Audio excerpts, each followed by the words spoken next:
Let's return to This Week in America. Here's your host, Rick Bratton.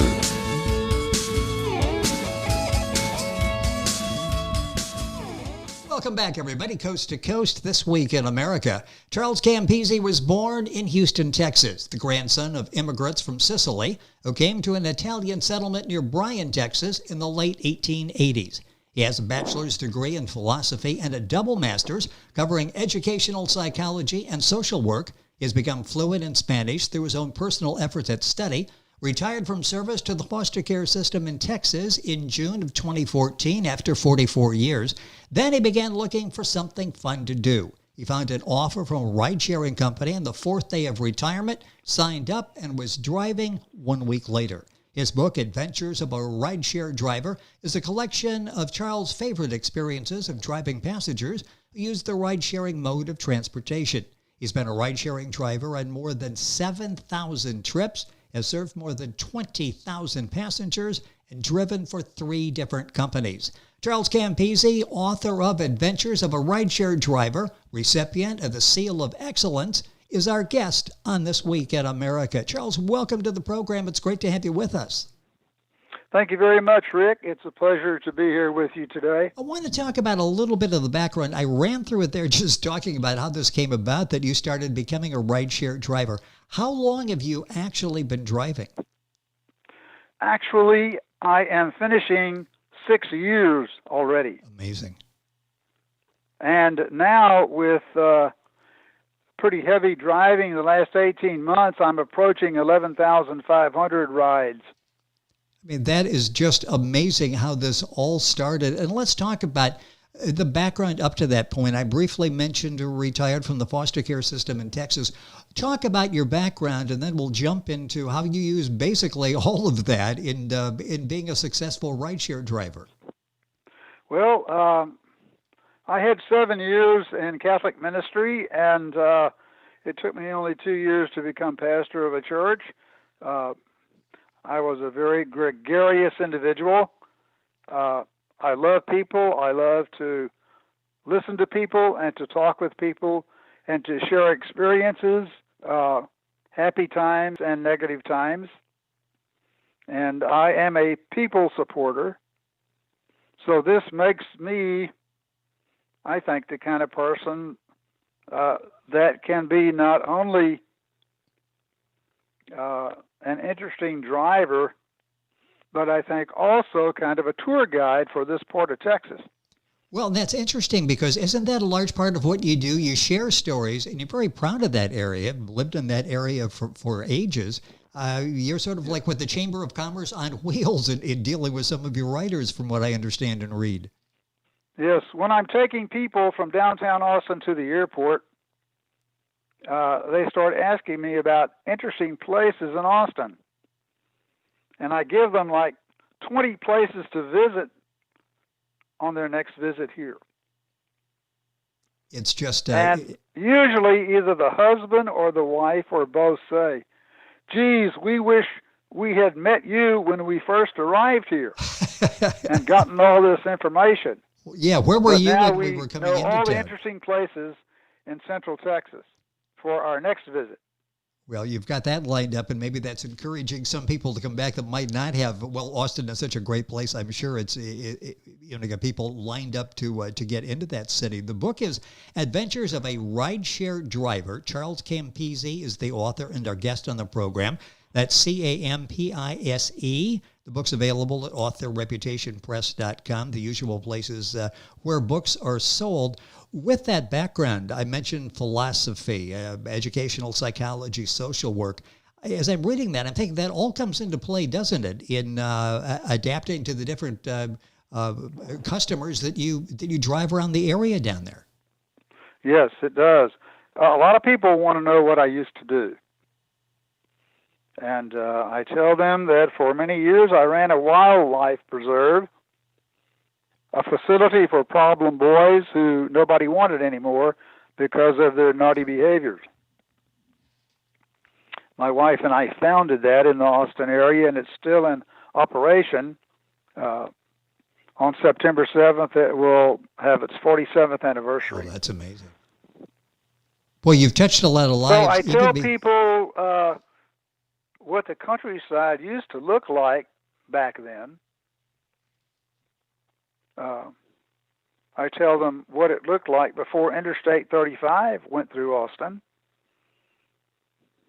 And when I'm taking them to the airport, I tell them that the river is not really the Colorado River, and the airport used to be a B-52 air base. I give them my favorite barbecue places. We probably have 200 barbecue outlets in Austin now, but I still favor two of the golden oldies. Yes. And there are a couple of places that are now the really hot spot entertainment districts in Austin. And one of them used to be the Hispanic ghetto. And a couple of buddies and I who belong to the St. Vincent de Paul Society used to visit extremely poor people in the houses that are still there, which are now nightclub venues, to see if a person really did need money for their rent or food for their kids.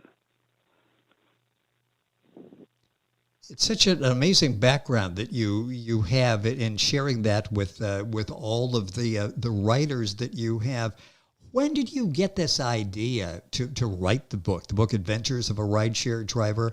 Charles Campise, the author, is our guest on the program. When did it hit you? You know, I've got these great stories, interactions with my writers. I should write a book about this. So after 2 years, my wife suggested that I put a journal in the front seat of the car. Great idea. With a couple of ballpoint pens. Yes. And she said, ask your drivers to write some comments.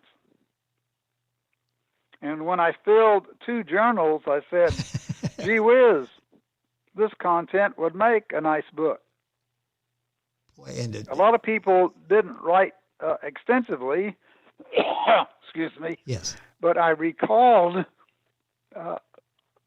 what all they said that they didn't write about, so I included them in my stories. And I sat down at my computer, and it took me only 1 month to write the book. That's amazing. And it's such a window into that. We think often about, driving and the interaction and what that would be like. And fascinating stories in the book, Adventures of a Rideshare Driver. Is there like a favorite story or two that you would share from the book? I hate to ask you to pick one out of all of the stories there, but something that top of mind that's a story that still resonates with you. Definitely. For the first couple of years, all of the business in Central Texas happened from 8 p.m. until 3 a.m. So those are the hours during which I drove, usually Wednesday, Thursday, Friday, and Saturday nights, even at my age. So here it is, Sunday morning, 2 a.m. I'm heading towards my home, which is about 10 miles from the main square in San Marcos. I turned onto Hilliard Road, the road I live on. I forgot to turn off the app, and I got a ping to go pick up some people or pick up a passenger. And the passenger was 3 miles down the road. So I said, well, since I'm here, I'll go ahead and do one more trip. I went 3 miles. It was totally dark outside, and I saw what looked like a flashlight flashing towards me, and it kind of waved me over, and it was a young college guy. He said, are you Uber? I said, I am. I said, who are you here for? I said, I'm here for Michelle. So he said, just a minute. And he walks off into the dark, comes back in about a minute, and right behind him, 4 tipsy college girls. They get in the car. They've had plenty to drink. They're really tanked up, so they are extremely loud. And the first discussion, who's going to pay for this ride? I started heading back towards the part of the city where the dormitories are. And after about 3 miles, they settled that, and then they started hollering about, we got to stop and have some food, we're starving. Okay, where are we going? And one of them said, well, the only place I know right now that's open all night is McDonald's. All right, young ladies, that's where we're going. I pulled into the parking lot at McDonald's. They bailed out and went inside to order their food. And you could see them in there raising hell for about 2-3 minutes. They came out with their food, got in the car. The young lady in the front seat said, sir, you need to know that each one of us lives in a different dormitory. Well, okay, here we go. Got to the first dormitory. Young lady gets out of the back seat, opens the door, leans back in the car and says, I'll see you girls in church about 11 o'clock this morning. So I said, young lady, after tonight, you need church. And this happened 3 times. Wow. Before I got them to where they were going. Why, an experience is like but that. I do love, most of all, driving the students. I was going to say, that's got and to be I got fun. that love from hearing so many students say, driver, you're the first driver who's even been willing to talk with us. Oh, that's and I don't think that's right. No. And boy, the stories and the relationships that you've developed over the years, obviously, and you'll read many of these in Charles' book, Adventures of a Rideshare Driver. You'll find it at authorreputationpress.com. You'll find it at the usual places, links on our website, thisweekinamerica.us, to get all that information. Do people ask you a lot of questions? You think of getting in with the driver and the driver is asking, just trying to make conversation, but do they ask you questions? They want to know what I did in my earlier life. What kind of food do I like? Do I listen to this, that, or the other kind of music? Do I have a family? What do I think of college students? They want to know how I can be my age and driving in the middle of the night. I'm sure there's a trick to that. It's purely on adrenaline after 1 a.m. I was going to say there has to be some tricks to that and some naps along the way during the day to be out there. Now, that's a very large college area down there, isn't it? How many thousands of college students do you have that really need drivers from time to time?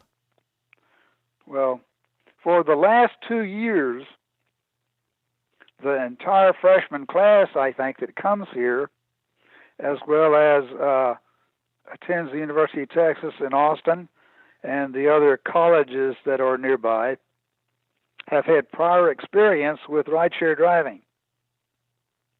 So they already have the app on their cell phone. They've then been instructed by their parents to be safe and use rideshare instead of driving after drinking. Yes. Good advice from the parents. It's yeah, and I tell these students that I particularly enjoy making sure that you receive the 2 things at the university that you came here for. That you came here for an education and a fun experience with no hassles. You can help accommodate. They are delighted that I tell them that. Oh, I'm sure, and I'm sure that you've got this amazing many of them are repeat passengers, and they always remember my first name, and I love that. Oh yes. I'm sure that they want Charles to be their driver to get them safely and with some they'll say, how can we conversation. get you again? Yeah, I'm sure. Charles Campise is our guest, and that's Campise if you're Googling. The book is Adventures of a Rideshare Driver. Rapidly running out of time here. I want to ask, because people are going, that really sounds like fun. I've thought about doing that before, but I'm concerned about my safety because I'm into situations that I'm not sure, like you're talking about the middle of the night, you're out picking up drivers. Is this safe for anyone to do, being a driver? I think it's primarily safe because our vehicles are unmarked for the most part. I don't use an Uber or Lyft sign on my car. When I get near a passenger who's waiting for me, I put on my flashers, and they can see my license plate. I have never had any problem with now like 35,000 passengers. That's incredible. Not one problem. For you, what is the most enjoyable thing about driving? And maybe I'll make that plural, things you enjoy about travel. Obviously, you enjoy the interaction with the college students. What do you enjoy most about this?